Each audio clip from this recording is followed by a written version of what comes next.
بدع بقدرته الخلق ابتداء واخترعهم على مشيئته اختراعا ثم سلك بهم طريق إرادته وبعثهم على سبيل محبته والصلاة والسلام على الأول العدد وصاحب الأبد أسرته خير الأسر وإترته خير الإتر وشجرته خير الشجر نبتت في هرم بسقت في كرم سيدنا ومولانا بالقاسم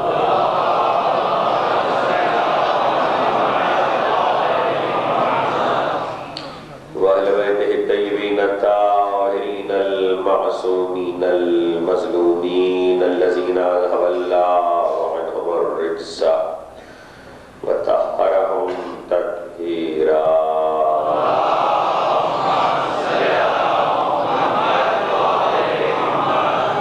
لا سيما على الحق الجديد وطلة الرشيد وغرة الحميد بقية الله في الأرض وحجة الله على الخلق شريك القرآن صاحب العصر والزمان أجل الله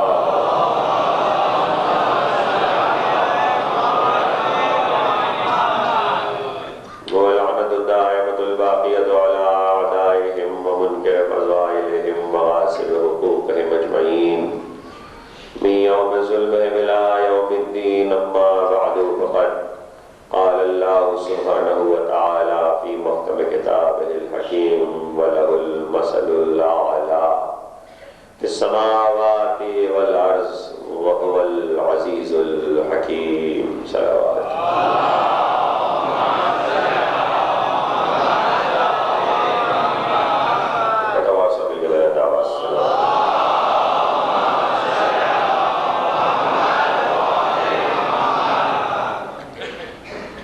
حسینیہ زہرا میں آپ حضرات اشعار اربعین کے سلسلے کی 7ویں تقریر سماعت فرما رہے ہیں بعنوان مثل اعلیٰ.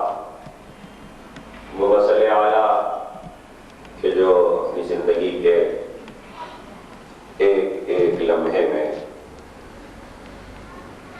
اعلیٰ ترین مثل ہے اور اس مثل کو بطور حق اللہ نے قرآن میں بیان کیا ہے. یہ کہنا کہ وَلِلَّهِ الْمَثَلُ الْأَعْلَىٰ ہمارے ہی لیے ہے، ہمارے ہی لیے کہہ کر اللہ نے حق جتایا ہے، اپنی ملکیت کا اعلان کیا ہے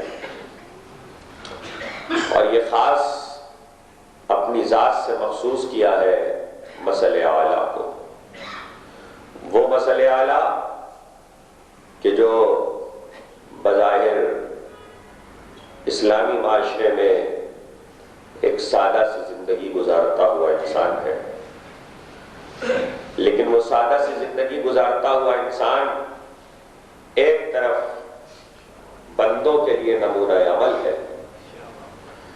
کائنات میں علی اس لحاظ سے انفرادی اور اکلوتی حیثیت رکھتے ہیں. یہ حیثیت کسی کو حاصل نہیں کہ علی ایک طرف بندوں کے لیے نمونہ عمل ہے، دوسری طرف انبیاء کی شبیہ ہے، تیسری طرف خدا کی مثل ہے. اس معاملے میں علی اکیلے ہیں، دوسرا کوئی نہیں ہے. یا تو بندوں کے لیے نمونہ عمل ہوتا ہے یا انبیاء کی شبیہ ہوتا. خدا کی مثل تو یوں بھی ممکن نہ تھی. صفات اللہ کے ہیں، لائق تقلید بندوں کے لیے ہے. صفات پروردگار کے ہیں، لائق اتباع بندوں کے لیے ہے. اس مقام پر کہ جہاں جس پر دھوکہ ہو رہا ہو خدا کا اور وہ سجدے میں سر رکھ کر پروردگار کو پکار رہا ہو، وہ بتا یہ رہا ہے کہ دیکھو ہم اس کے لیے مثل اعلیٰ ہیں، ہم اس کے لیے مثل اعلیٰ ہیں، تو ہم اس کی طرف تمہاری رہنمائی کریں گے جس نے ہمیں اپنے لیے مثل اعلیٰ بنایا ہے.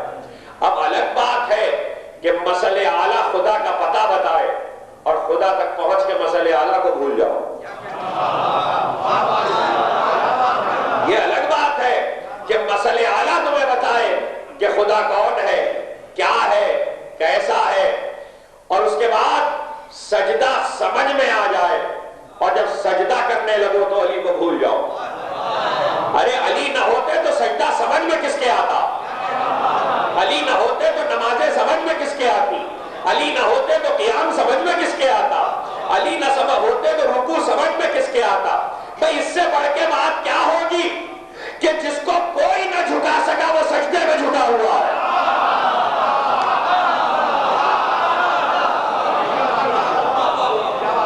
کائنات میں جسے کوئی نہ جھکا سکے، اس لیے مسئلے اعلیٰ ہے علی، کہ جس کو کوئی جھکا نہیں سکتا وہ سجدے میں جھکا ہوا ہے، جس کی گردن کسی کے آگے خم نہیں ہوتی۔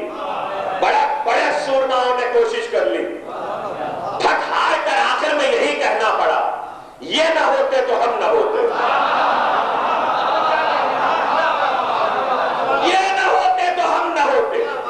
یہ اعلان دیکھیے، بہت لوگ ٹکرائے علی سے، بڑے زمانے جاہلیت میں، کہ جب ابھی علی کا بچپنا ہے، وہ دور کہ جب ابھی اسلام نہیں آیا، ابھی علی کا بچپنا ہے، اس بچپنے میں بھی کوئی علی کے مقابل نہ آ سکا۔ اتنا حسین بچپنا تھا، کیا کروں اب جملہ آ گیا، اتنا حسین بچپنا تھا علی کا کہ تاریخ کو اتنا پسند آیا کہ 1400 سال بعد جو فضیلت لکھو تو پلٹ کے تاریخ کہتی علی تو بچہ ہے۔ کچھ کہہ رہا، علی تو بچہ ہے، علی کی جو بات کرو تاریخ کہتی علی بچہ ہے، اما دوسروں کے مقابل علی بچہ ہے تو اسی میں بات کر لو ابو طالب کا بچہ ایسا ہے تو بات کیا ہو۔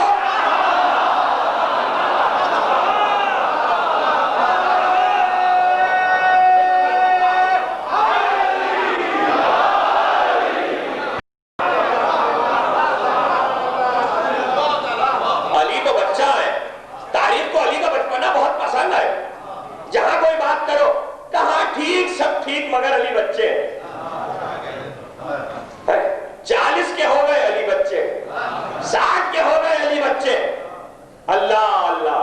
اس کے معنی تاریخ کو علی کے بچپنے سے بہت محبت ہے۔ یہ بچپنا بھولتا کیوں نہیں ہے؟ یہ بچپنا تاریخ بھول کیوں نہیں ہے؟ تو جواب ویسے ہی تو ہوگا جب تاریخ بار بار پلٹ کر کہہ رہی ہے علی بچے۔ کوئی تو بات ایسی ہے، ہاتھ اٹھا ہے نصرت رسول میں، اور تلوار نہیں چلی ہے، کھجور کی گٹھلیاں چلی ہے، تلوار نہیں چلی ہے، کھجور کی گٹھلیاں چلی۔ ایک جیب سے قبا کی کھجور کی گٹھلی نکالی ہے، کھجور کھائی ہے، دوسری جیب میں گٹھلی رکھی ہے، اور اس کے بعد کوئی نہیں کرتا، گٹھلی لوگ پھینک دیتے ہیں۔ علی نے گٹھلیوں کو قبا کی جیب میں رکھ لیا، وقت ضرورت کام آئیں گی۔ آپ کو بھی کسی چیز کی احتیاج ہے؟ کہا نہیں، انہیں بتا رہا ہوں کہ میری کھجور کی گٹھلیوں میں اتنی طاقت ہے، ذوالفقار کے مقابلے میں نہ آنا۔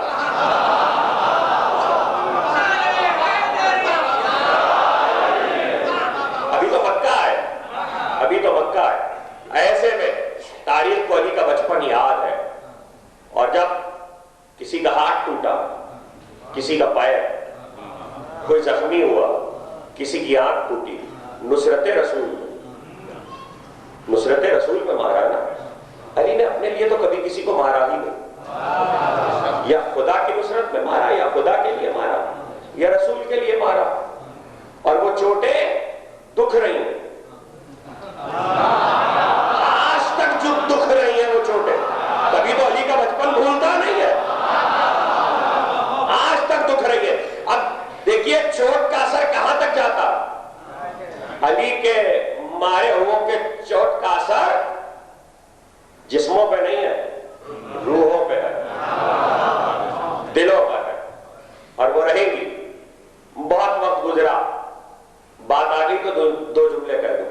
بہت وقت گزرا تو تاریخ کہتی ہے کہ ایک شخص جو یمن کا بادشاہ ہے اور اپنے آبا و اجداد کی حیات سن رہا ہے، نام ہے مرہ بن قیس، اپنے آبا و اجداد کی سوانح سن رہا ہے، مارے گئے تھے، مارے گئے تھے، مارے گئے تھے۔ دربار کا مورخ سنا رہا کہ کس نے مارا تھا، کہا علی،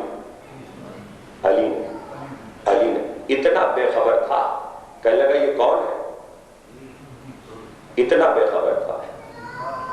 بادشاہ ہے. یاد رکھیے گا بادشاہ ہو کر باخبر ہونا ضروری نہیں ہے. بادشاہ ہو کر باخبر ہونا ضروری نہیں ہے. ہر بادشاہ باخبر نہیں ہوا کرتا. جو کہہ رہا ہوں اس کا ذمہ دار ہوں. جو کوئی سمجھ رہا ہے اس کا ذمہ دار نہیں. کہا کون ہے؟ کالی. کہا تو کہاں ہے؟ ہم اس سے لڑیں گے. کہا تم کہاں سے لڑو گے؟ نجف میں ہے. نجف میں ہے. کہا نجف میں کیا؟ کہا قبر ہے. کہا تو چلو. لشکر لے کر نجف میں داخل ہوا. نجف کو گھیر لیا. اور جب نجف کو گھیرا تو پابندی لگا دی گئی, پہرے لگا دیے گئے, کوئی نہیں آیا. اور یہ کہتا جاتا تھا کہاں ہے علی, میرا مقابلہ کرے. تلوار کھینچ کر امیر المومنین کے روضے میں داخل ہوا. تو ایسے میں ایک مرتبہ تلوار کھینچے ہوئے زری میں داخل ہوا. اب ہونا کیا چاہیے تھا؟ خدام کیسے روکے؟ لشکر ہے پیچھے, سب کو روک لیا گیا ہے. مقابلہ کرنے تو وہ علی سے آیا ہے, اور علی کو شہادت پائے ہوئے مدت گزر چکی ہے. نجف میں علی کی قبر ہے. ایسے میں ایک مرتبہ جب تلوار کھینچی ہے تو دیکھنے والوں نے دیکھا کہ علی کی زری سے ایک بجلی چمکی. بجلی کا چمکنا تھا کہ دو ہو کر گرا.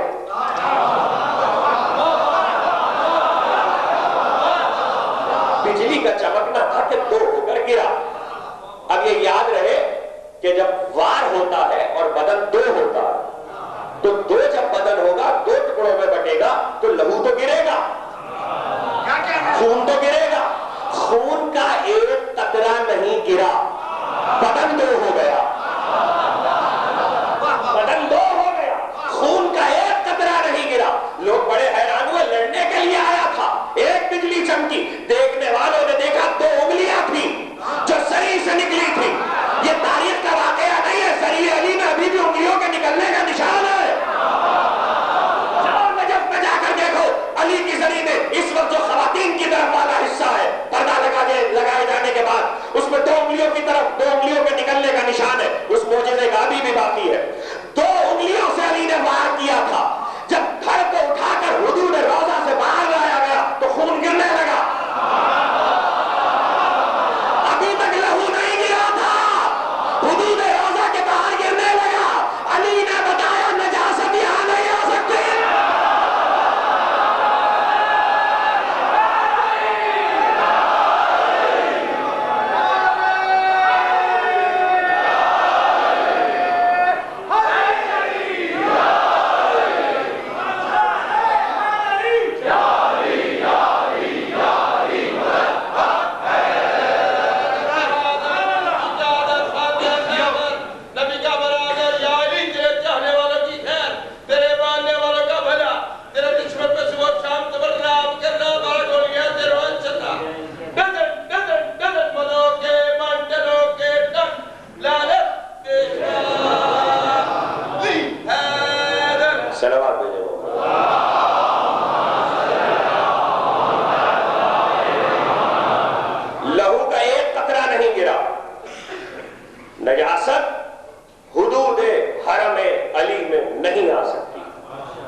اس نے پھر کتوں کو دوڑایا.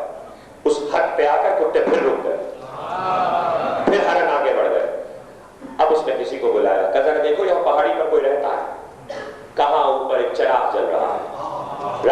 چراغ جلتا ہے, یہ جگہ ہماری دیکھی ہوئی ہے, اوپر کوئی بوڑھا رہتا, کہ جاؤ اس کو بلا کر لاؤ, اس بوڑھے کو بلا کر لائے, کہ یہ کون سی جگہ ہے, کہ جان کی امان پاؤں تو عرض کرو. قاتل ہے, امام کا قاتل ہے, ساتویں امام کا قاتل ہے آدم, ظالم ہے, آل محمد کا دشمن ہے, لیکن توجہ کیجئے گا, کہ یہ کون سی جگہ ہے, کہ جان کی امان پاؤں تو عرض کرو, کالی کی قبر ہے, یہ نجف ہے, کہ تو ہرن چلے گئے, کتے نہیں جا رہے, کہاں نہیں جائیں گے. نادر شاہ درانی نے سنا تھا, واپس آؤں گا, نادر شاہ درانی نے سنا تھا کہ یہ دو خصوصیتیں نجف کو حاصل ہیں, تو دیکھنے کے لیے کتوں کو لے کر چلا, مارا گیا, پیٹا گیا, لہو لہان ہو گئے, کتوں نے حدود نجف میں قدم نہیں رکھا. نجاست نجف میں داخل نہیں ہوتی.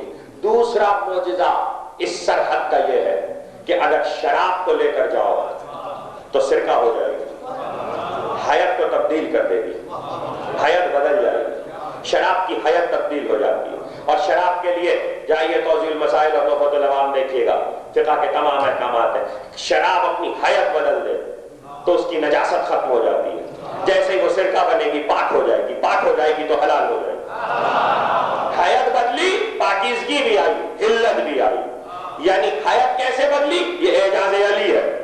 حدود ہی تو ہے, سرحد ہی تو ہے, تو شراب کو ساتھ لے کر گیا, شراب نے اپنی حیت بدلی, علی نے معجزہ دکھایا. یہ آج بھی موجود ہے کہ نجاستیں داخل نہیں ہوتی, اور شراب جیسی خباثت داخل ہو جائے تو حیت کو تبدیل کر لیتی ہے. اما آئے تطہیر سمجھ میں نہیں آ رہی تو نجف سمجھ لو.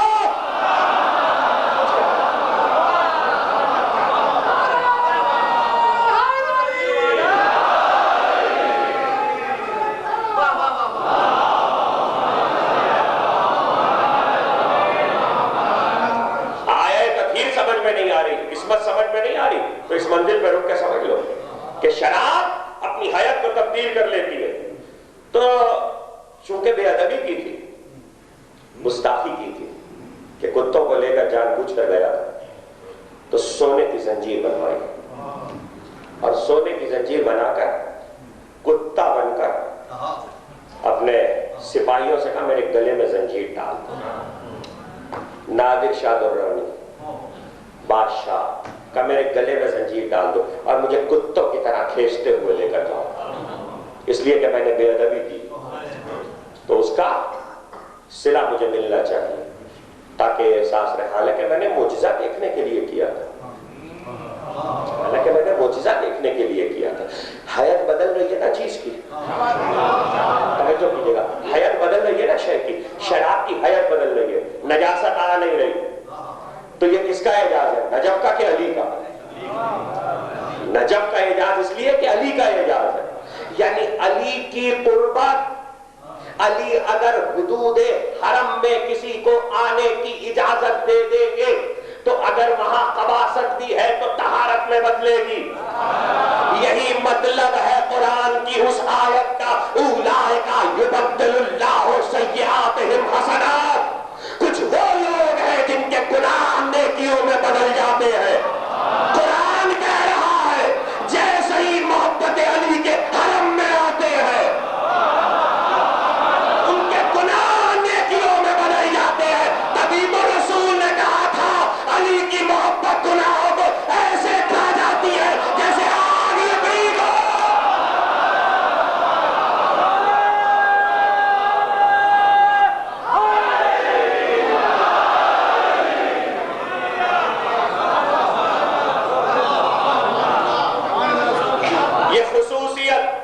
دیکھیے میں نے حدیث کے ساتھ آیت پڑھی ہے, اور آیت اس لیے پڑھی ہے کہ اس آیت پہ آ کر بہت سے لوگ حدیث کے معاملے میں پریشان ہو جاتے ہیں.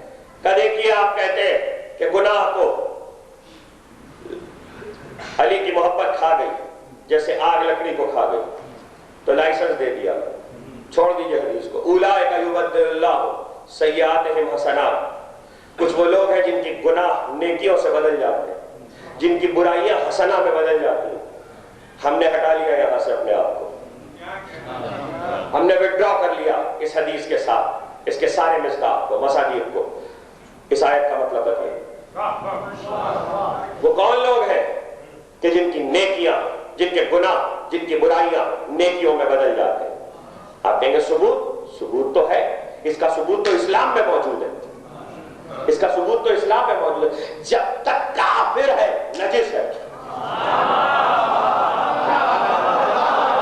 جب تک کافر ہے نجس ہے، کلمہ نہیں پڑھا، توجہ کیجئے گا، کلمہ نہیں پڑھا تو نجس ہے۔ اور پاک کرنے والی چیزوں میں ایک طبیعت ہے، تے بے یہ عین تے، طبیعت کے معنی کیا؟ اتباع۔ کلمہ پڑھ لیا، ایک نے پڑھا، بچے تو نابالغ ہیں، بچوں نے نہیں پڑھا، نابالغ پر حکم کیسے ہوگا؟ کہ نابالغ کا اپنا عمل کچھ نہیں ہوتا، باپ کے تابع ہوتا ہے۔ اسلام کہہ رہا ہے نابالغ کا اپنا عمل کچھ نہیں ہوتا، باپ کے تابع ہوتا ہے نابالغ۔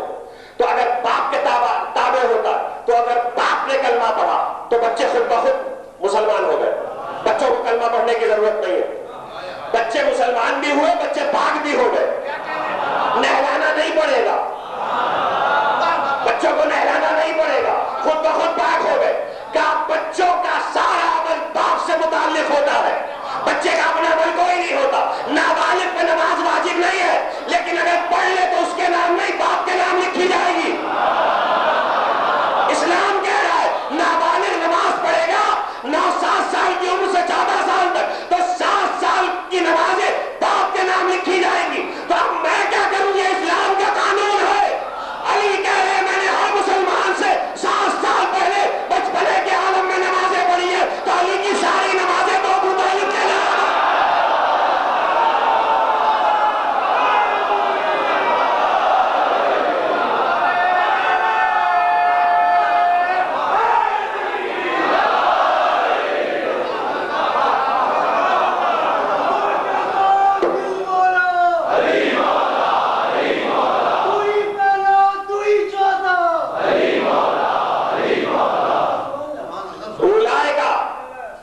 یبدل اللہ سیئاتہم حسنات، کلمہ پڑھا تو داخل ہوئے، مال محفوظ، عزت محفوظ، جان محفوظ، ایک کلمے سے، ایک کلمے سے۔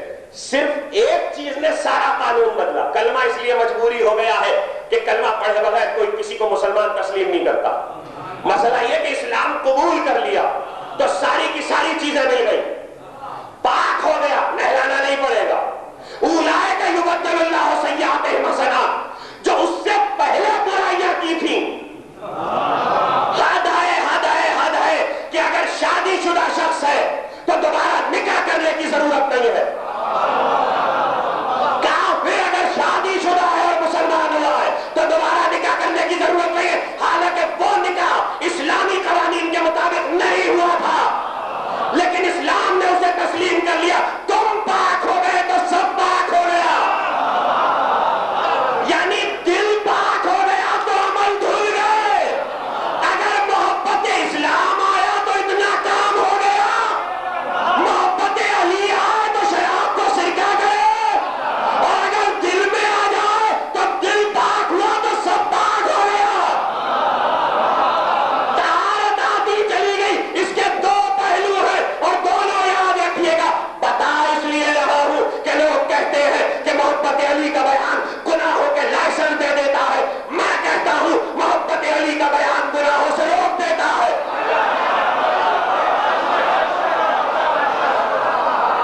جتنا محبت علی بیان کرو گے گناہوں سے روکتے چلے جاؤ گے، پاکیزگی بتاؤ گے۔ جب آپ یہ کہہ ہی دیں گے کہ میاں تم نے گناہ کر لیا، تو نوجوان کے ذہن پہ کیا گزرے گی؟ وہ یہ سوچے گا کہ میں تو گنہگار ہوئی، تو جب ایک گناہ کر چکا تو میں تو گنہگار ہوں، گنہگار ہونے کی وجہ سے اللہ نماز ہی قبول نہیں کرے گا، جب قبول ہی نہیں کرے گا تو میں پڑھوں کیوں؟ ایک مسئلہ آ گیا جس کو حل کر دوں، جب اللہ قبول ہی نہیں کرے گا تو میں پڑھوں کیوں؟ جب میں گنہگار ہوئی تو روزہ رکھ کے کیا کروں؟ اس کے معنی آپ نے حد لگا دی اسے گنہگار کہہ کر۔ دروازہ کھول دیجئے محبت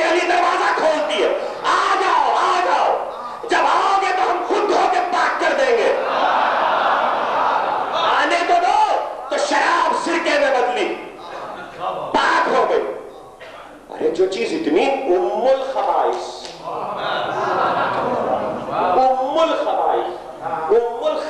کی تاثیر تبدیل ہو گئی، سرکہ ہو گئی، پاک ہو گئی، جو علی ام الخبائث کی تاثیر بدل دے۔ ام الخبائث کیوں کہا گیا؟ ایک ایسا نکتہ آ گیا، کیا کروں؟ ام الخبائث کیوں کہا گیا؟ ساری خباثتیں شراب سے پیدا ہوتی ہیں، اس لیے کہا خبائث کی ماں۔ اور وہ جملہ نہیں کہوں گا، تقریر ایک دم مڑ جائے گی صاحب کی طرف، لیکن یہ کہ اس وقت ذرا سا ذکر آ گیا تو دو چار جملے سن لیجئے۔ ساری خباثتیں شراب سے پیدا ہوتی ہیں، شراب کی تاثیر بدل گئی، تاثیر بدلی، اب ہوئی سرکہ، اب جو پیے گا تو خباثتیں پیدا ہی نہیں ہوں گی، اس لیے کہ وہ سرکہ پی رہا ہے، شراب نہیں پی رہا۔ علی نے بتایا برائی کو جڑ سے دور کرو، علی نے بتایا برائی کو جڑ سے دور کرو، جہاں سے برائی چلتی ہے وہاں سے برائی کو ختم کر دو۔ علی نے وہاں تاثیر بدلی، اسی لیے کہا کہ محبت علی کا بیج ماؤں کے دل میں بو۔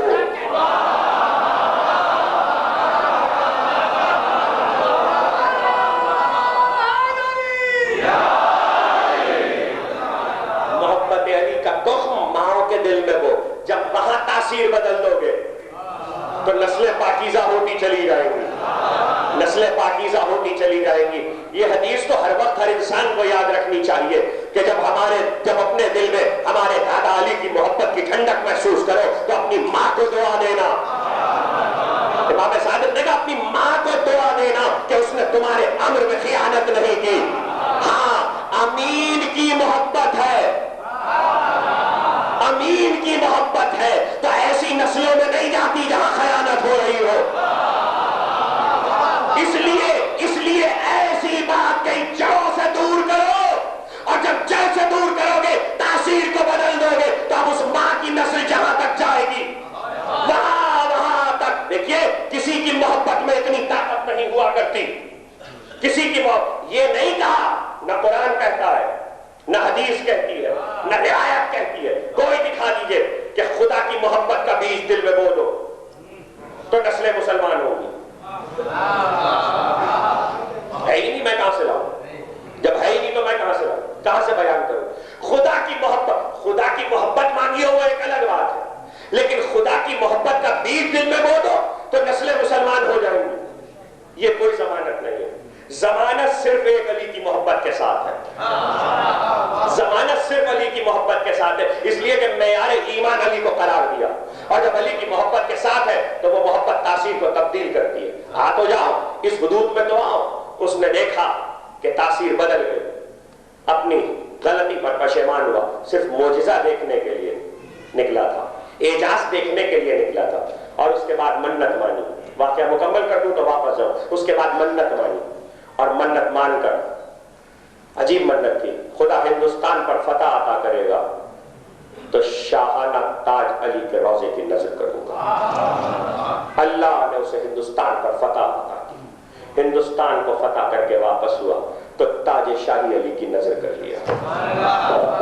وہ تاج شاہی کہ جو ہندوستان و ایران کی سلطنت تھی، چلا تھا ایران سے، ہندوستان کو فتح کیا تھا، تاج شاہی علی کی نظر کر کے نادر شاہ دررانی نے بتایا جس کو ملتا ہے علی سے ملتا ہے،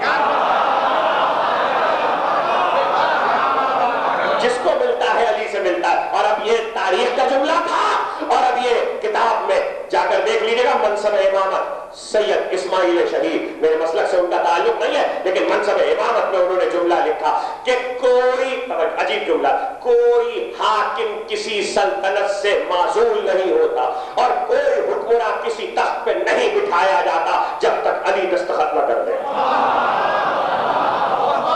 یہ ان کا جملہ موجود ہے، جب تک علی دستخط نہ کر دے، اس لیے کہ علی کے پاس ولایت ہے۔ پرسوں کی تقریر سے متصل ہو گیا، علی کے پاس ولایت ہے، علی سلطان ہے، کل کی تقریر سے متصل ہو گیا۔ اب جس کو سلطان بنائیں گے علی بنائیں گے، اس لیے کہ کائنات کی سلطنت اللہ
اس مسئلے اعلیٰ کا کل سلطان پہ تقریر رکی تھی، بادشاہتوں سے کیا تعلق ہے؟ آج کی تقریر اس لیے ہوئی ہے کہ دنیا کی جتنی بادشاہتیں ہیں اس کا علی سے کیا تعلق ہے؟ ایک خطبہ ہے میرے مولا کا، مسجد کوفہ میں دیا، نہیں پڑھ سکتا پورا خطبہ، نہ کوئی سن سکتا ہے نہ سمجھ سکتا ہے۔ کبھی اگر وہ وقت آیا بتوفیق الہی بتائی دے محمد و آل محمد کہ ظہور اور علامات ظہور پر اشرا پڑھا تو شاید میں اس خطبے کی تلاوت کا شرف حاصل کروں۔ ایک خطبہ ہے میرے مولا کا اور عجیب و غریب خطبہ ہے علی کا۔ ساسا ابن سوہان نے اٹھ کر علی سے سوال کیا تھا کہ مولا آپ بار بار کہتے ہیں کہ مہدی آنے والا ہے، مہدی آنے والا ہے، کیا علامتیں ہیں؟ جب آئیں گے تو کیا ہوگا؟ تو حضرت نے خطبہ ارشاد فرمایا تھا ان کے آنے سے پہلے کیا ہو۔ اس خطبے میں علی نے اپنے بعد سے لے کر حضرت کے ظہور تک زمین کے جس جس ملک پر جو جو بادشاہ ہونے والا ہے اس کا نام بتایا ہے میں ولدیت کے، میں ولدیت کے، جو نام اس فہرست میں موجود ہے وہ تو حاکم ہوگا، اس کے علاوہ کوئی نہیں ہو سکتا۔ اور ایک ایک نام علی بتا کر گئے، اس میں سے کوئی نہ غلط ہوا ہے نہ غلط ہو سکتا۔ صرف یہی نہیں ہے بلکہ علی کا ایک خطبہ ایسا ہے جس میں علی نے یہ بتایا ہے کہ محرم کا پہلی تاریخ محرم کی اگر ہفتے کو ہوگی تو سال بھر یہ ہوگا، اگر اتوار کو ہوگی تو سال بھر یہ ہوگا، اگر پیر کو ہوگی تو اس ملک میں سال بھر یہ ہوگا۔ ہر ملک کے لیے علی نے قانون الگ بتایا، جان سے جو، اور خدا کی قسم جو کچھ علی نے اس خطبے میں بتایا ہے اس کے ایک ایک جملے کو میں نے خود آزمایا ہے اور دیکھا ہے ایک ایک چیز سچ نکلتی ہے۔ اور سچ کیوں نہ نکلے گی؟ سچے کی کہی ہوئی بات ہے، میرے صادق کے وسیع کی کہی ہوئی بات ہے۔ اب سب سے بڑی بات یہ ہے کہ علی کا وہ علم ابھی بھی موجود ہے، وہ خطبے ابھی بھی موجود ہیں۔ پڑھنے والے صرف اس پر غور کرے علی کی ہمسری کوئی کیا کر سکے گا، اس وقت علی کی فضیلتیں کیا تھی ان پر کوئی کیا غور کرے۔ ارے صرف ان خطبوں پر رک جاؤ جو مستقبل کی پیشن گوئیاں علی نے کی ہیں اور ان کو پڑھ کر یہ دیکھو کہ زمانے میں کیا ہو رہا ہے، اور پھر ملاؤ تو 1400 سال پہلے ایک کہنے والا اتنی سچی بات کیسے کہے گا؟ دو میں سے ایک بات ہے، یا تو اس کی نگاہ قیامت تک دیکھ رہی تھی یا وہ جو کہہ دیتا ہے وہی ہوتا ہے۔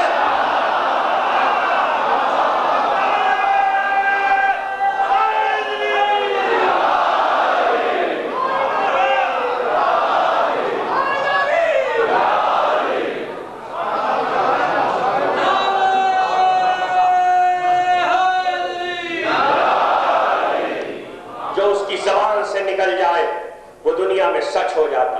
ایک ایک نام بتا، ایک ایک لمحہ علی کے کلام میں محفوظ ہے۔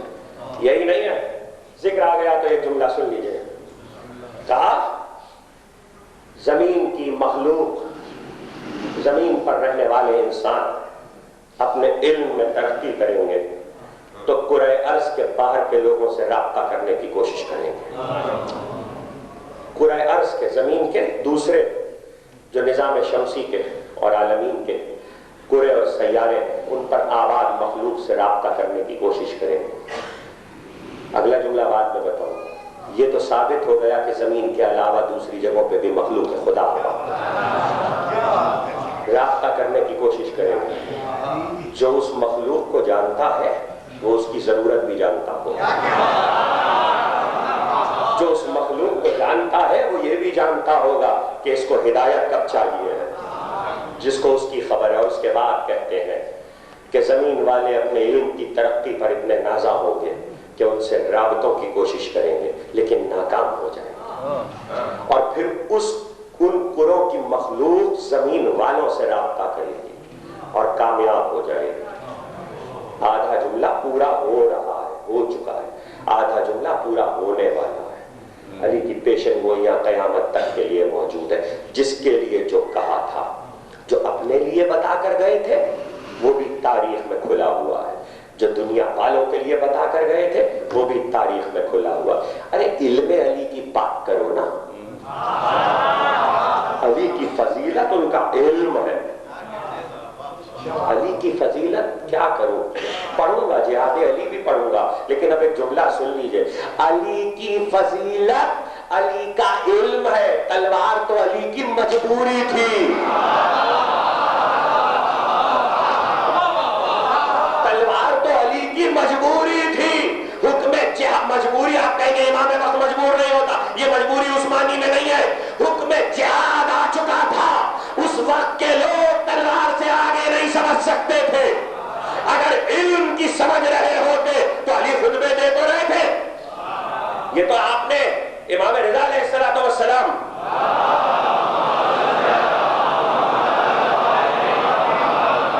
امام کے لیے تو یہ سنا ہے کہ جب نیشاپور میں آپ کا امام خطاب کر رہا تھا تو 25,000 قلم کاغذ پہ چل رہے تھے. یہ تو بہت بات کا زمانہ ہے.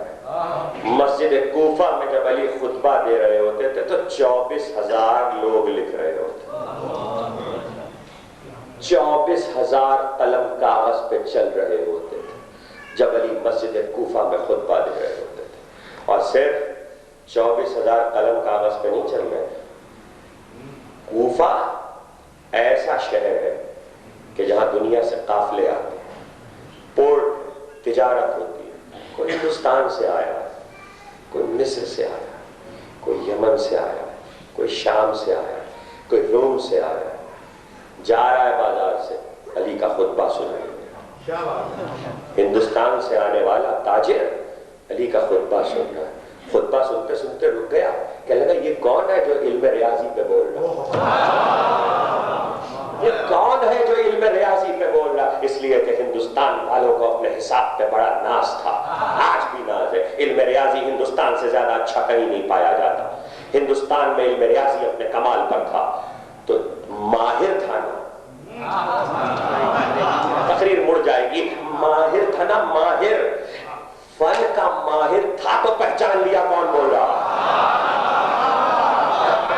فن کا ماہر تھا تو رک گیا جملہ سن کر کہ کون بول رہا ہے. علم اس لیے حاصل کرو، اس لیے پھیلاؤ کہ جیسے جیسے علم بڑھے گا لوگ فنون کے ماہر ہوں گے تو علم سمجھ میں آئیں گے. کہ علی نے کیا کہا تھا؟ یاد رکھنا فن مہارت کو پہچانتی ہے. تبھی تو فرعون سجدے میں نہیں گرا تھا مگر جادوگر گر گئے تھے. اس لیے کہ ماہر تھے اپنے فن میں تو پہچان گئے کہ یہ معجزہ ہے. اس ریاضی دان نے سنا اور سن کر گیا تو کیا لے کر گیا؟ کیا لے کر گیا مسجد کوفہ سے؟ علی کے خطبے کے جملے سنے، علی سے ملاقات کی. تو ہندوستان آئے گا تو کیا کہے گا؟ توجہ کیجئے، وہ صرف ہندوستان آ کر یہ کہے گا، یہ نہیں کہے گا علی حاکم ہے مسلمانوں کے، علی خلیفہ ہے مسلمانوں کے، علی امیر المومنین ہے. وہ آئے گا تو یہی کہے گا ارے ایک ایسا شخص تھا جو علم ہمارا تھا بول وہ رہا تھا. علم ہمارا ہے پشتینی ہمارے پاس آیا ہے بول وہ رہا ہے. ہاں علم سے علی پہچانے جاتے ہیں. کوئی روم سے آ رہا ہے، کوئی مصر سے آ رہا ہے، پیغام لے کر جا رہا ہے اور علی جو بول رہے ہیں. نہج البلاغہ بنتی چلی جا رہی ہے، لوگ لکھتے چلے جا رہے ہیں. نہج البلاغہ ادب کی کتاب ہے. شاید اگر آنے والی باقی تقریروں میں کچھ وقت ہوا تو بتوفیق الہی بتائیے محمد و آل محمد ہم سعادت حاصل کریں کہ کچھ ذکر کریں. لیکن آج کی حد تک مجھے واپس جانا ہے جہاں میں نے تقریر کو روکا. دو چار جملے سن لیجئے. نہج البلاغہ میں علی کی پیشن گوئیوں والے خطبوں کی تعداد بہت کم ہے. جو لوگ ہم لوگوں سے ممبر والوں سے پیشن گوئیوں کے جملے سنتے ہیں وہ کہتے ہیں یہ تو نہج البلاغہ میں نہیں ہے. ہاں وہ نہج البلاغہ میں نہیں ہے. اس کی وجہ یہ ہے کہ نہج البلاغہ سے لوگ سمجھتے ہیں کہ نہج البلاغہ بس اتنا ہے، یہ کلام علی ہے. یہ کلام علی کا ایک چھوٹا سا حصہ ہے. جو اصل میں کلام علی ہے، جس کو دستیاب 1400 سال میں دستیاب کلام علی کو جب ایک جگہ جمع کیا گیا ہے تو ایران سے 12,000 صفحے کی 10 جلدوں کی کتاب چھپی ہے جس میں سارا کلام علی ہے. اور دیکھتے جائیے اور اس میں صرف یہی ہے کہ قیامت تک کے لیے علی نے کیا ہونے والا ہے، کیا خدا کرے کہ اردو میں یہ سب آ جائے. اور اردو میں کیا، دنیا کی ہر زبان میں آج کل تو بڑی آسانی ہے. مصیبت یہ ہو گئی ہے کہ جتنی ضرورت کی زبانیں ہیں، اب جو لوگ کمپیوٹر کی دنیا سے تعلق رکھتے ہیں ان کے لیے بھی ایک پیغام دے تو شاید ممبر سے کہہ رہا ہوں تو کوئی کام ہو ہی جائے. دنیا میں اس وقت انکوڈنگ موجود ہے انٹرنیٹ کی زبان پر، اور آپ ایک ہی زبان کے کسی پیپر کو دوسری زبان میں ٹرانسلیٹ کر سکتے ہیں. لیکن جو اہم ترین زبانیں ہیں، انگریزی تو اس میں موجود ہے، عربی بھی کسی حد تک موجود ہے، اردو اس میں شامل نہیں ہے. اگر انکوڈنگ کی زبان میں اردو شامل ہو جائے کسی طریقے سے تو بہت کچھ آسان ہو سکتا ہے. یہ ذکر علی کا ایک پیغام تھا جدید دنیا کے نام. ممبر میں اتنا وقت نہیں ہوتا کہ ان چیزوں کی تفصیل عرض کریں. قیامت تک کے لیے جو کچھ ہونے والا ہے علی بتا رہے ہیں، اسی پہ فیصلہ کرو کس کی نظر کیا ہے، کون کہاں تک دیکھ رہا ہے. کہنے والا نجف میں ہے، تاریخ سمجھ رہی ہے کہ نجف میں ہے، نہیں ہے نجف میں، لیکن جہاں آواز دو گے وہاں آ جائے گا. جو پہچان لیتا ہے وہ آواز دیتا ہے. اس کے لیے کسی مذہب کی قید نہیں ہوتی، کسی قوم و قبیلے کی قید نہیں ہوتی. اس لیے کہ یوں بھی اگر آواز نہ بھی دے تو علی کسی کے حق کو ضائع نہیں کرتے، چاہے ظالم ہی کیوں نہ ہو، چاہے قاتل ہی کیوں نہ ہو، علی کسی کے حق کو نہیں بھولتے، اور وہ حق رہتا ہے باقی. ہارون نے دیکھا، یہیں سے تقریر مڑی تھی، ہارون نے دیکھا کہ ایک مرتبہ پتا چلا کہ یہ قبر علی ہے، کا قبہ بناؤ، حکم سے قبہ بناؤ، قبہ بنا دیا گیا، یعنی گنبد بنایا گیا. ظالم ہے، قاتل ہے، لیکن علی کی قبر پہ قبہ بنا. نیکی کی نا، ظالم نے نیکی کی. نیکی کا صلہ تو ہے، انی لا اضیع اجر المحسنین، اللہ نیکوکاروں کے اجر کو ضائع نہیں کرتا. آپ کہیں گے نیکوکار تو نہیں ہے، نہیں. کوئی نیکی چاہے برا ہی شخص کیوں نہ کرے، چاہے کافر ہی کیوں نہ کرے، چاہے ظالم ہی کیوں نہ کرے، وہ حق باقی رہتا ہے، وہ حق کبھی ختم نہیں ہوتا. آغائے عبد الحسین دستغیب شہید علی اللہ مقامہ، انہوں نے یہ واقعہ لکھا ہے کہ نجف اشرف میں ایک شخص امیر المومنین کے روضے میں داخل ہوا اور اس نے دعا کرنا شروع کی زیارت اور سلام کے بعد. گر گڑاتا رہا اور یہ کہہ رہا تھا کہ مولا، یہ جو گورنر ہے نجف کا، اس نے مجھ پر ظلم کیا ہے، میں اپنی آنکھوں کے سامنے اس سے بدلہ چاہتا ہوں، اور آپ اس سے بدلہ لیجئے میری طرف سے، میں آپ کا چاہنے والا ہوں. اتنا گڑ گڑایا کہ رات کو خدام کے خواب میں علی آئے اور خدام سے آگے کہا اس سے کہو کہ دنیا میں رہنے دے، آخرت میں ہم دلا دیں گے. اس سے کہو کہ دنیا میں رہنے دے، آخرت میں ہم دلا دیں گے. خدام نے آ کے اس سے کہہ دیا، کہنے لگا نہیں مجھے تو یہی چاہیے، اور اپنی آنکھوں کے سامنے چاہیے. پورا دن دوسرا گزرا حرم امیر المومنین میں گڑ گڑاتے ہوئے. رات کو پھر خدام سے آ کر علی نے کہا اس سے کہہ دو کہ ہم کہہ رہے ہیں کہ دنیا میں رہنے کے آخرت میں دلا دیں گے. خدام نے پھر آگے کہہ دیا. تیسرے دن کہا مولا مجھے تو یہی چاہیے. تیسرے دن علی اس کے خواب میں آئے، کہا میں تجھ سے کہہ رہا ہوں کہ دنیا میں رہنے دے، آخرت میں دلا دیں. کہا مولا بس اتنا بتا دو، اب تم آ گئے ہو تو اتنا بتا دو کہ وجہ کیا ہے. آپ بتا دیں گے تو میں چھوڑ دوں گا دنیا میں، آخرت میں آپ دلائیں گے وہ تو مجھے یقین ہے، لیکن دنیا میں چھوڑنے کی وجہ کیا ہے.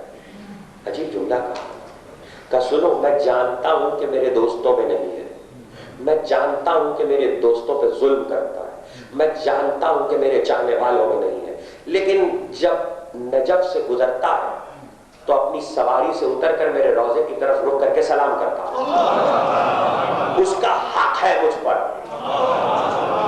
دنیا میں نے اسے شاہی کی صورت میں واپس کر دیا.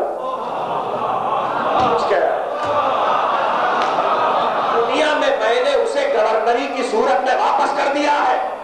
یعنی علی نے بتایا کہ کسی کے معاملے میں کبھی پریشان نہ ہونا کہ کس کو کیا کیا دیا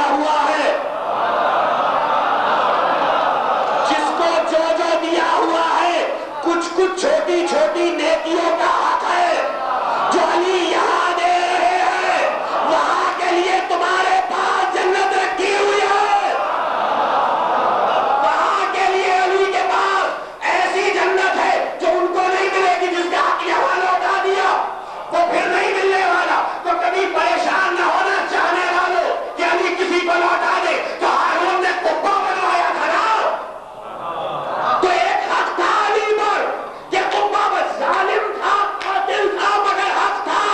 علی نے کہا یاد رکھ میری اولاد میں کسی کے بھی قاتل کی قبر کا نشان نہیں رہے گا، لیکن تیری قبر علی رضا کے پیروں کے نیچے دنیا پہچانے گی ہارون کی قبر ہے۔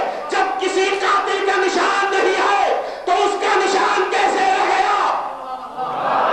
یہ وہ حق ہے جو لوٹا دیا،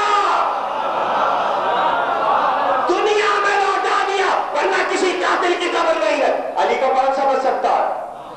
یہ خدا کا مزاج ہے، یہ مشیت کا مزاج ہے کہ دشمن کی نیکی دنیا میں لوٹا دیتا ہے۔ کیسے بتاؤں؟ بادشاہوں کی تقریر، امام سے پوچھا گیا جب جھوٹی خدائی کا دعویٰ کیا تھا تو پھر اللہ نے پہلے ہی گرفت کیوں نہیں کر لی فرعون کی؟ کہا نہیں، اس کی نیکی کا حق لوٹایا۔ کہا وہ کیا؟ کہا دن میں خدا بن کے بیٹھتا تھا، دن میں خدا بن کے بیٹھتا تھا، رات کو گڑ گڑاتا تھا صحرا میں آ کر، تو گڑ گڑاتا تھا اپنی خدائی کے لیے۔ وہ نیکی کون سی تھی بتاؤ؟ کہ اس نے دروازے پر بسم اللہ الرحمن الرحیم لکھوایا تھا، بسم اللہ لکھوایا تھا تو اللہ نے زندگی میں حق لوٹایا، شاہی دے دی۔ آپ نے غور کیا؟ چونکہ قصر پہ بسم اللہ لکھا تھا اس لیے عذاب کے لیے گھر سے نکلوایا۔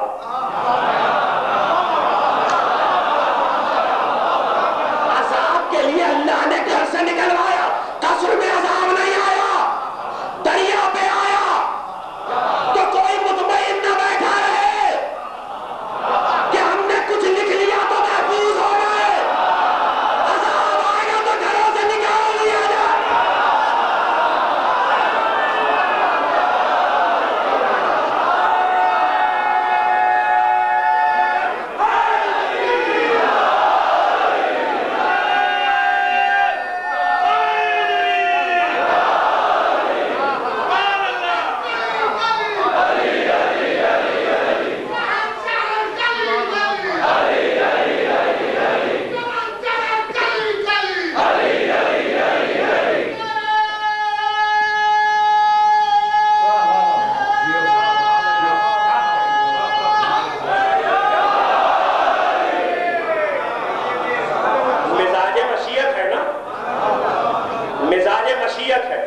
کہ دنیا میں لوٹا دیا، آخرت کے لیے عبرت بنا دیا۔ یہ علی کا مزاج ہے، دنیا میں لوٹا دیتے ہیں، آخرت کے لیے عبرت بنا دیتے، اس لیے مسئلے آ رہے، اس لیے اللہ کی مسئل ہے۔ کتنے معنی میں نے 7 دن میں آپ کی خدمت میں عرض کیے علی، اب معنی تو بہت ہے، تقریریں ہوتی رہیں گی، معنی کھلتے رہیں گے، یہ ذکر علی کا اعجاز ہے۔ کتنے معنی علی کی ذات میں چھپے ہوئے ہیں۔ بڑے بڑے بادشاہ گزرے، بڑے بڑے سلاطین گزرے۔ ابن تقریر ختم ہوئی، ابن ابی الحدید معتزلی نے لکھا اپنے مقدمہ نجم، ابن ابی الحدید معتزلی آل محمد کے چاہنے والوں میں نہیں ہے۔ ابن ابی الحدید معتزلی علی کی محبت رکھنے والوں میں نہیں ہے، لیکن آج اس کا نام زندہ ہے، اور اتنا زندہ ہے کہ ذکر علی کے ساتھ منبر سے لیا جاتا ہے۔ نام زندہ ہے، کیوں؟ اس لیے کہ نہج البلاغہ کی سب سے پہلی شرح ابن ابی الحدید نے لکھی ہے۔ محب علی نہیں ہے، لیکن نہج البلاغہ کی سب سے پہلی شرح لکھ کر اپنے نام کو زندہ کر گیا، تو علی نے حق لوٹا دیا کہ نام تیرا زندہ رہے گا۔ لکھتا ہے کہ بڑے بڑے بادشاہ دنیا کے، ان کا طریقہ ہے ان تلواروں کے اوپر علی کا نام لکھواتے ہیں تاکہ تلواریں میدان جہاد میں کند نہ ہو جائے، میدان جنگ میں کند نہ ہو جائے، تلواریں ٹوٹے نہ۔ علی کے نام کی تاثیر دیکھی، بادشاہوں کو اتنا یقین ہے کہ علی کا نام تلواروں پہ لکھ دیا جائے تو تلوار ٹوٹتی نہیں ہے۔ دلوں پہ لکھا ہو تو دل کیسے ٹوٹ جائیں گے؟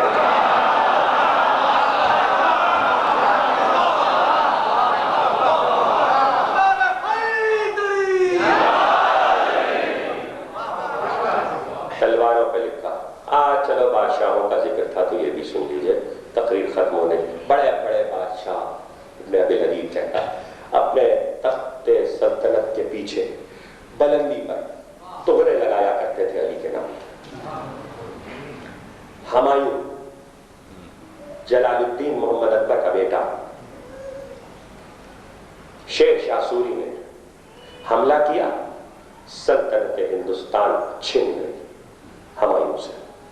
سلطنت ہندوستان چھنی تو خانہ خانہ بیرم خان جو اکبر کے دوستوں میں تھا، بابر کے مصاحبین میں تھا، ہمایوں کے دوستوں میں تھا، اس نے ہمایوں سے کہا سلطنت تو ہم واپس دلوا دیں گے، سلطنت تو تمہیں مل جائے گی، ہماری بات ماننا پڑے گی۔ کہا وہ کیا؟ کہا چلو ہم تمہیں سلطنت واپس دلواتے ہیں۔ اس کو لے کر وہاں سے جان کا خوف تھا، ایران آ گئے۔ ایران میں اس وقت شاہ عباس کی حکومت تھی۔ اس نے کہا سلطنت مل جائے گی، منت مان لو۔ کہا وہ کیا؟ کہا منت مان لو کہ ہندوستان کی سلطنت تمہیں ملے گی تو تم علی کے نام کا خطبہ پڑھو گے، جمعے میں علی کے نام کا خطبہ پڑھا جائے گا۔ سلطنت مل گئی، شاہ عباس نے ساتھ دیا، سلطنت مل گئی۔ ایسا علی کے نام کا خطبہ پڑھوایا کہ بہادر شاہ ظفر تک صرف ایک کو چھوڑ کر باقی ساری نسلیں علم کو بھی مانتی تھیں، علی کو بھی مانتی تھیں۔ بہادر شاہ ظفر نے، مرزا غالب کے نام خط ہے بہادر شاہ ظفر کا، اور مفتی میر محمد عباس صاحب کے نام خط گیا۔ غالب کی سوانحیات میں بھی اس کا ذکر مل جائے گا، بہادر شاہ ظفر کی سوانحیات بھی ملے گا۔ نصیر الدین حیدر نے جب منتیں مانتے تھے تو علم چڑھوایا کرتے تھے، علم کی منت مانی، کبھی علی کے نام کی خطبے کی منت مانی۔ اب پتہ چلا کہ شاہیہ سلامت ہے منتیں مان مان کی۔ وہ تو تاریخ آگے بڑھ گئی تو سب کھل گیا۔ منتیں مان مان کے بادشاہت سلامت ہے۔ واہ واہ واہ، منتیں مان کے شاہیہ سلامت رہ جائیں، ہمارا منت ماننا بدعت ہو جائے، ہمارا منت ماننا بدعت ہو جائے، اور کس کے نام کی منت مانی جائے گی؟ اس نے منت مانی تھی تاج چڑھا ہوگا، تو اور کس کے نام کی منت مانی جائے؟ کوئی اور بھی تو ایسا ہو جو لٹی ہوئی سلطنت دلوا دے، کسی میں اتنا دم تو ہو، تقریر ختم ہو رہی ہے، جو لٹی ہوئی سلطنت دلوا دے۔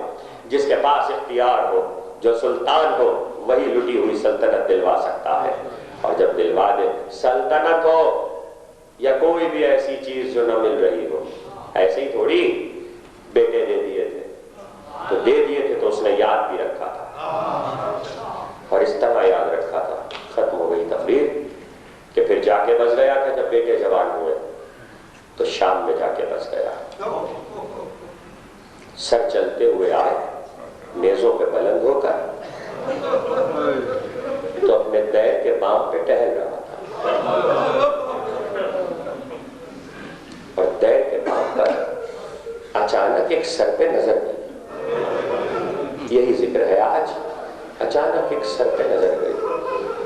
نظر جانا تھا کہ گھبرا کے اترا، خولی کے پاس آیا، کہنے لگا یہ سر ہمیں دے سکتے ہو؟ کہا نہیں، ہم یہ سر نہیں دے سکتے۔ سمجھ گیا، گھر میں دیر میں واپس گیا، بہت سارے جواہرات، سونے چاندی، رقم جمع کی، پوٹلی میں باندھ کر لے کر آیا۔ کہا سنو، ایک رات کے لیے ایک رات کے لیے یہ سر ہمیں دے دو، اور یہ جتنی رقم تمہیں چاہیے یہ ہم دے دیں گے، اس سے زیادہ بھی دے سکتے ہیں، ایک رات کے لیے۔ صبح ہو تو تم سر لے جانا۔ خولی نے رقم دیکھی، سر دے دیا۔ شام ہو رہی تھی، سر کو لے کر دیر میں آیا، سر خاک و خون میں آلودہ تھا۔ مجھے نہیں پتا کتنا پڑھ پاؤں گا میں۔ خدا آپ کی آوازوں پر اپنی رحمت نازل کرے، خدا آپ کی آنکھوں پر اپنی رحمت نازل کرے۔ سر خاک و خون میں آلودہ تھا۔ ایک مرتبہ سر کو لے کر گلاب لیا، عرق گلاب سے زلفوں کو دھونا شروع کیا۔